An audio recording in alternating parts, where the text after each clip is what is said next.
The cowboy expected a simple mail-order bride, but the woman who arrived left him speechless. Declan Ward stood on the wooden platform at Birch Creek Station with the Montana wind cutting through his coat like a blade. He watched the empty road where the stage should appear, and his stomach felt heavy. He told himself this was practical. He told himself he was doing the right thing. But deep down, he feared he was making the biggest mistake of his life. He was 34, broad-shouldered and worn down in a way that had nothing to do with age. His hands were rough from ranch work. His face was lined from sun and cold. His gray eyes held the quiet look of a man who had spent too many nights alone. 5 years had passed since his mother died. 3 years since he buried his younger brother after a fever. Since then, Declan had run the Ward Ranch by himself. 300 acres of grazing land, cattle, horses, a small cabin, and silence so thick it felt like it could crush him. He tried hiring ranch hands, but they came and went. He tried asking around town, but the few women near Birch Creek were married or not interested in a man like him. Too quiet, they said. Too set in his ways. Too haunted by the war he never spoke about. So, 3 months ago, after another long night eating cold food by the stove, Declan sent an ad to the paper in Helena. He kept it short and honest. A rancher in the Montana Territory, looking for a practical woman who could handle hard work and isolation. No sweet promises, no romantic talk. Just truth. 3 letters came back. One was full of soft words and fragile needs. He burned it. Another was cold and businesslike. The third was from Amelia Cross of Boston, Massachusetts, and it stopped him. Her letter was clear. She said she was 26. She said she grew up on a horse farm. She said she wanted a fresh start where her past would not follow her. She did not ask for romance. She asked for honest work and a place to breathe. Declan wrote back. He sent travel money.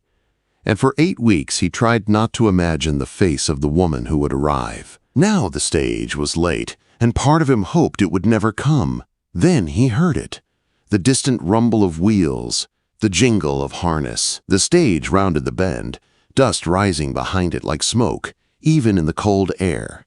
The driver pulled up, and 2 men climbed down. A few passengers stepped out first, familiar faces from town. Then she appeared. The woman who stepped off that stage did not look like a practical ranch wife. She looked like someone who belonged in a fine parlor, not on a frontier platform with mud and wind. She was tall, with auburn hair tucked under a bonnet. Her face was elegant, her eyes a striking green, calm and sharp at the same time.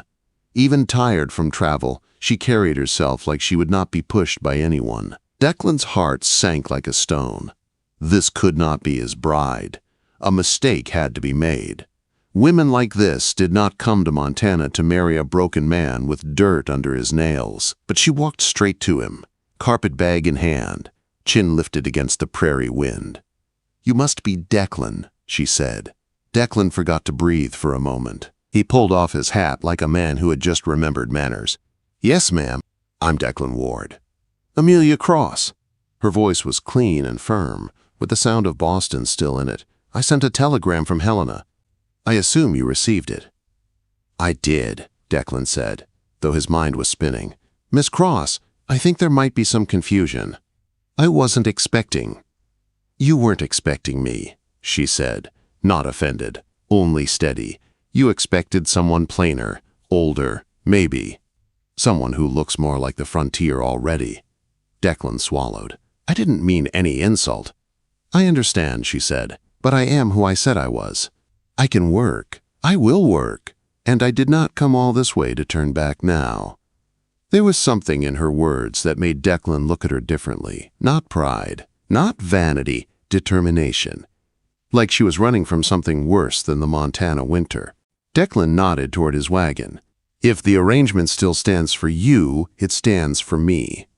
"It does," Amelia said, "and I would prefer we stop freezing on this platform." Quote, Declan loaded her trunk, ignoring the driver's knowing grin. Amelia climbed into the wagon without waiting for help, like she trusted her own strength more than a stranger's hand. Declan took the reins, and the horses pulled them away from the station and toward the open land. For the first mile, they rode in silence. The sky was turning pale, and the mountains sat in the distance like sleeping giants. Declan finally spoke, keeping his eyes on the road. "The ranch is 30 miles from town. The cabin is small. The work is hard. Winter here isn't like Boston." "I don't need fancy," Amelia said. "I need honest work and a clean start." Declan glanced at her, then back to the road. "Why leave Boston?" Amelia's hands tightened around her bag. "My father died. The farm was sold. I went to live with my aunt. She wanted me to marry a man I did not want. I refused. She told me to find my own way." Declan understood that kind of cold choice. Not the same pain, but the same lonely edge. "So you chose this." "I chose this," Amelia said. "Your letter was honest. That mattered." Quote, They crested a rise, and the Ward Ranch came into view, a log cabin near a creek, a barn behind it, corrals and sheds, cattle scattered like dark dots across the land. Declan felt the old pride, mixed with fear of judgment. "It's not much," he said. Amelia's eyes moved over the property, and her face softened with real wonder. "Mr. Ward, it's beautiful." Declan blinked at that, surprised. At the barn, the warm smell of hay and horses wrapped around them. Declan lit a lantern, and Amelia stepped inside like she belonged there. In the far stall, a chestnut mare stood heavy with foal, shifting her weight with restless discomfort. "Juniper," Declan said. "She's due any day." Amelia moved closer, gentle and confident. She ran her hands along the mare's belly, listening with her palms the way people who know animals can. Juniper did not flinch. She accepted Amelia like she recognized skill. "She's close," Amelia said, her voice turning sharp with focus. "Very close. You may have less than 2 days." Declan stared at her. "How can you tell?" Amelia met his eyes. "I grew up on a horse farm, Mr. Ward. I've helped with more foalings than I can count." Outside, the wind rose again, rattling the barn boards. Declan felt something shift inside him, like the ground under his feet was moving. That night, long after the lamps were low and the cabin had gone quiet, a sudden, piercing scream tore through the dark. Not a human scream. A horse in distress. Declan shot up, boots half on, heart hammering. He rushed into the main room and froze. Amelia's bedroom door stood open. She was already gone. Declan ran into the frozen yard, the night air biting his lungs, and burst into the barn. Lantern light flickered inside Juniper's stall, and Amelia was there in her nightgown under Declan's spare coat, sleeves rolled up, face set with urgent control. "She's been straining," Amelia said, not looking up. "Something's wrong." Juniper thrashed in the straw, eyes rolling with fear. Amelia turned her head just enough to meet Declan's stare. "We need more light," she said, "right now." Quote, Declan hung lanterns fast, one after another, until the barn glowed bright and shaky with light. Juniper lay on her side, legs kicking, her breath coming hard. Her eyes were wide with fear, and every sound she made cut straight through him. Amelia moved with calm speed. She scrubbed her hands and arms with soap and water, so cold it made Declan's teeth ache just watching. Then she knelt beside Juniper, pressed a hand to the mare's belly, and listened with her fingertips like she could read trouble through skin. "Hold her head," Amelia said. "Talk to her. Keep her calm." Declan dropped to his knees by Juniper's neck. He stroked her face and whispered steady words, the same soft talk he used on scared horses. Juniper's ear flicked toward him like she knew his voice, like she was trying to trust him through the pain. Amelia took a breath and reached in to check. Her face tightened at once. "One leg is back," she said, her voice low but firm. "The foal is coming wrong. If we can't fix it, we can lose them both." Declan felt his stomach drop. "Can you fix it?" Quote, "I have to," Amelia said, "but I need you ready. When I tell you, you pull. Steady. Not hard. Steady." For a long stretch, the only sounds were Juniper's struggling and Amelia's careful commands. Amelia worked by feel alone, sweat on her brow even in the freezing barn. She stopped twice to flex her fingers, her arm trembling from effort, then went right back in. Declan watched her hands and saw something that stunned him.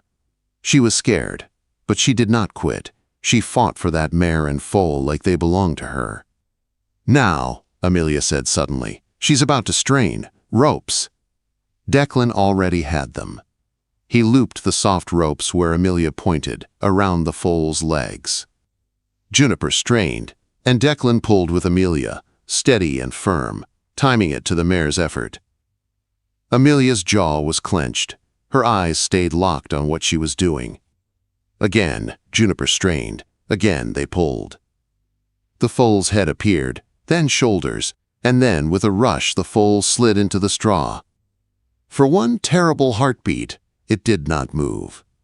Declan's breath stopped. Amelia was on it at once, clearing its nose, rubbing it hard with a clean cloth. She murmured low words, almost like prayer, almost like command. Then the foal gasped, a weak cough, a stronger one, then a thin, sharp cry that filled the stall. Declan felt his eyes burn. Juniper lifted her head and nicked softly, reaching toward her baby. The little foal wobbled, legs too long, body too new. Amelia laughed through tears.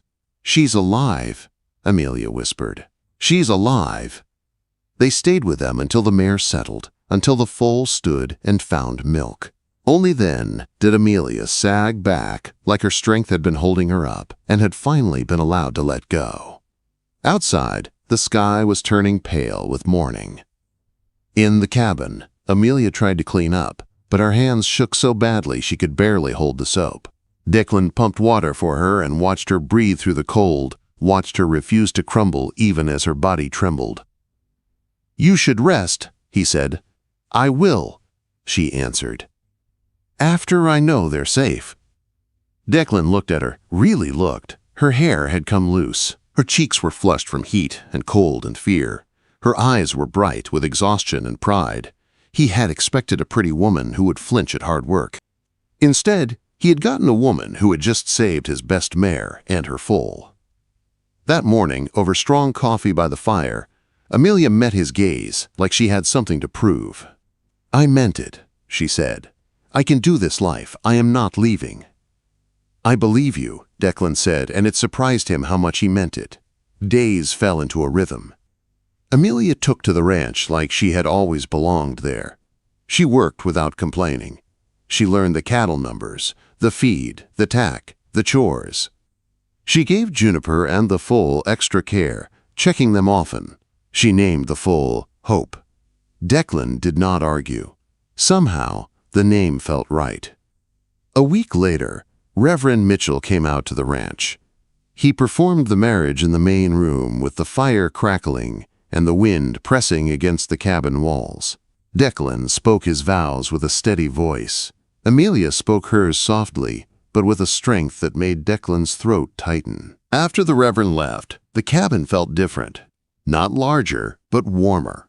Not quieter, but less lonely. Still, they kept distance at night, not because they hated each other, but because both of them were careful.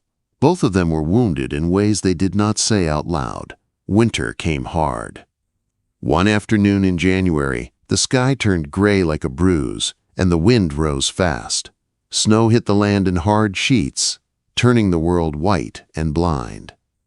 Declan rushed to bring the animals in close. Most were safe, but Hope bolted from the far corral, fear and youth pushing her into the open pasture. Declan ran after her without thinking. The wind swallowed him. Snow drove into his face. His eyes watered. His lungs burned. He caught Hope, got a rope on her, and turned back. He could not see the ranch. The world was nothing but white.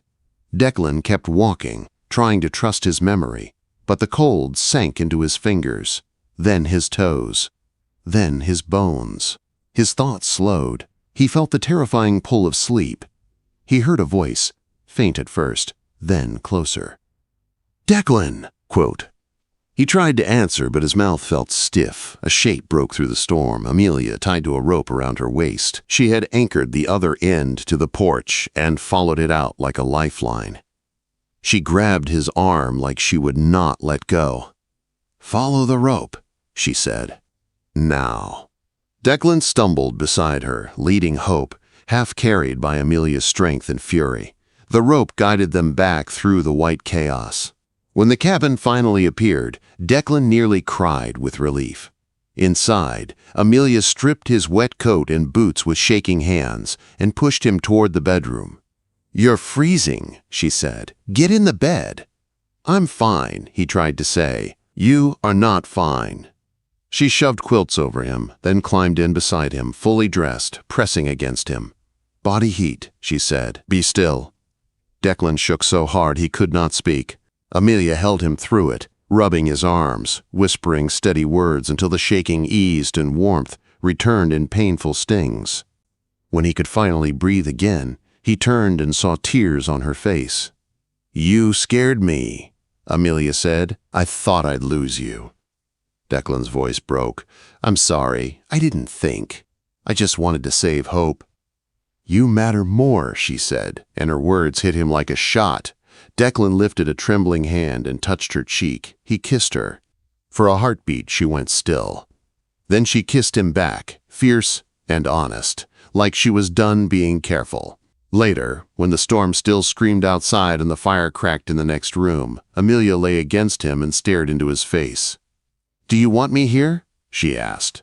"Not as help, not as a deal. Do you want me?"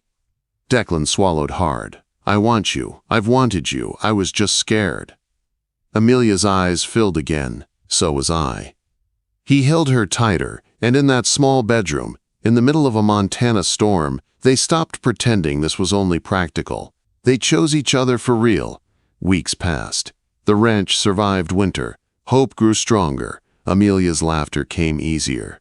Declan started to sleep like a man who was not always listening for ghosts. One night, when the wind was calmer and the stars were sharp outside, Amelia sat at the table with a cup of tea she did not drink.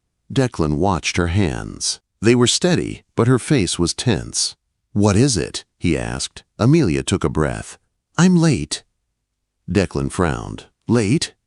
"My monthlies," she said softly. 2 weeks late. Declan went still. Amelia placed a hand on her belly like she was guarding something precious. "I think I might be with child." Declan's heart jumped, bright and joyful. Then fear followed, cold and fast. He reached for her hand. "Are you sure?"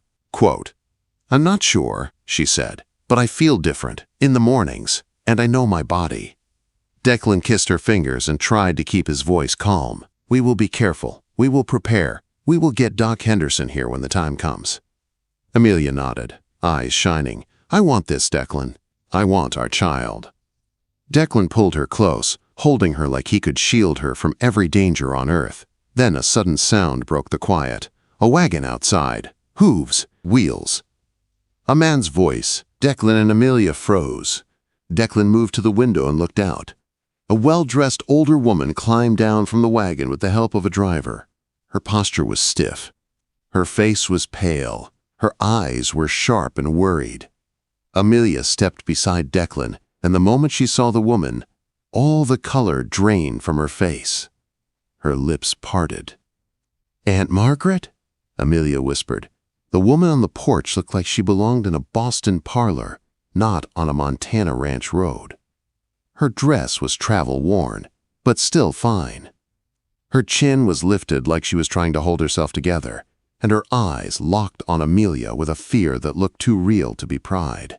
"Amelia," the woman said, voice tight. "Thank God."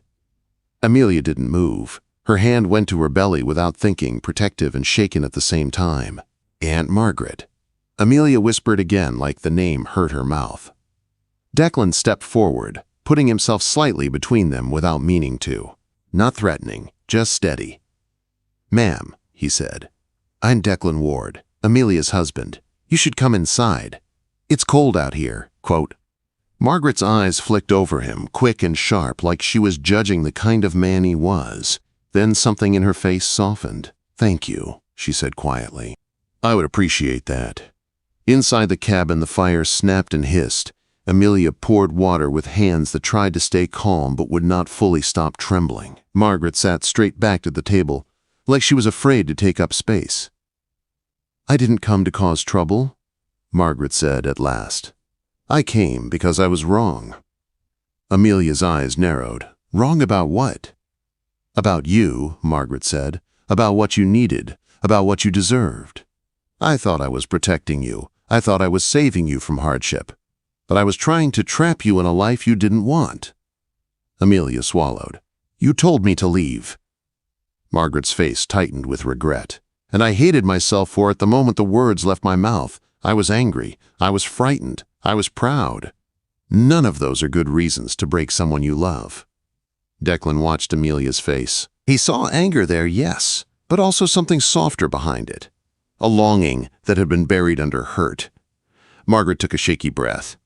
After you disappeared, I tried to find you. You did not want to be found, and I understand why. But then your letter arrived.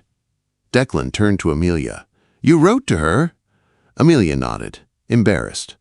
2 months ago. I wrote one letter. I just wanted her to know I was alive, that I was safe. Margaret's eyes filled. I didn't believe it at first.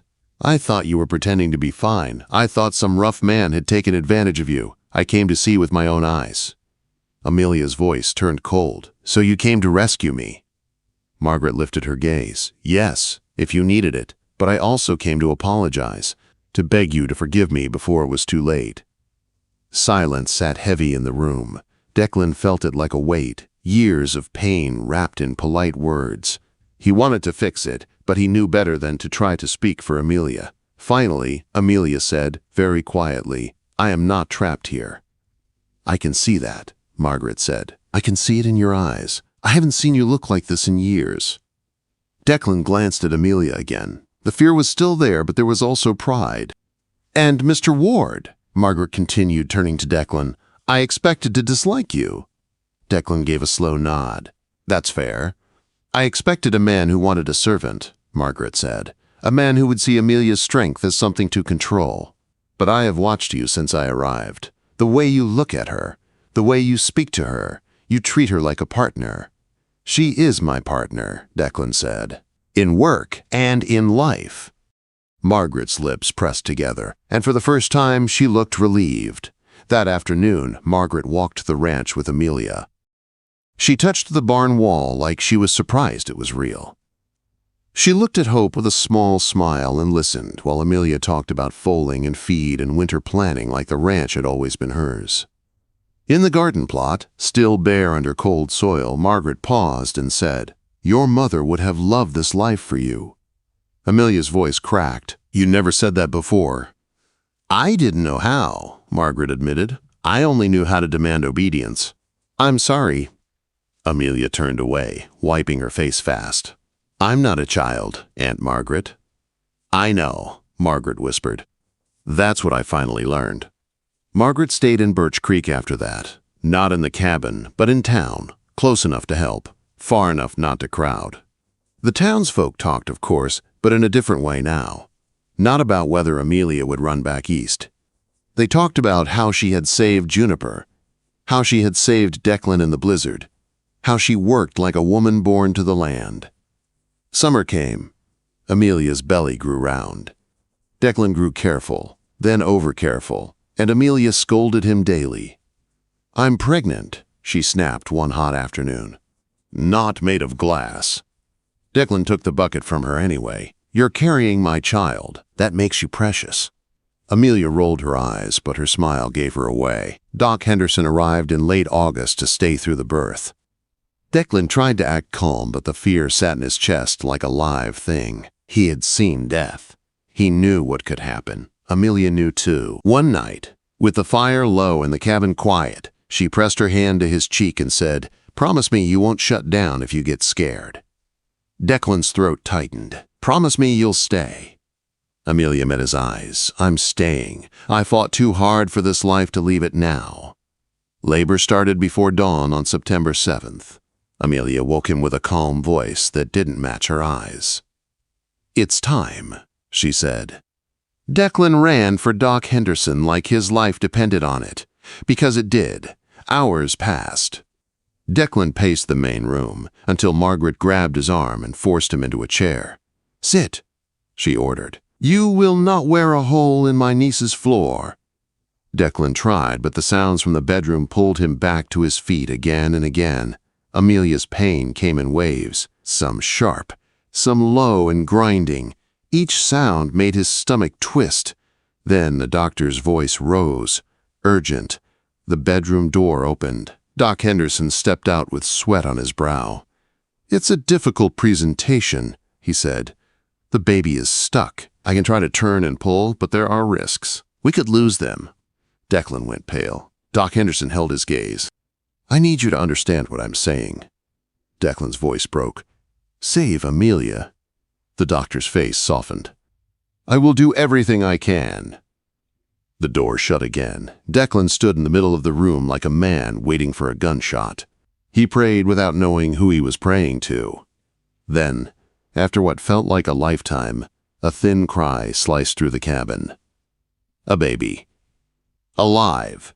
Declan's knees nearly gave out, but he didn't breathe easy until the bedroom door opened again and Margaret appeared, exhausted and smiling through tears. "Declan," she said, "come meet your daughter." He rushed in. Amelia lay propped up on pillows, pale and spent but alive. Her eyes were wet, shining with triumph. In her arms was a tiny bundle, a scrunched face, dark hair, a small fist waving like it was already fighting the world. "We made it," Amelia whispered. "All of us." Declan crossed to the bed and touched the baby's cheek with one trembling finger. "She's perfect," he said, voice cracked. "Amelia, she's perfect." Amelia smiled, weak but real. "I wanted to name her Sarah, after your mother." Declan swallowed hard. "Sarah." The baby opened her eyes for a brief moment, blue and bright, and Declan felt his whole life change in that blink. Outside, the wind still moved over the prairie, the same land that had once felt like a lonely prison. Inside, in the small cabin, Declan held Amelia's hand and looked at their daughter.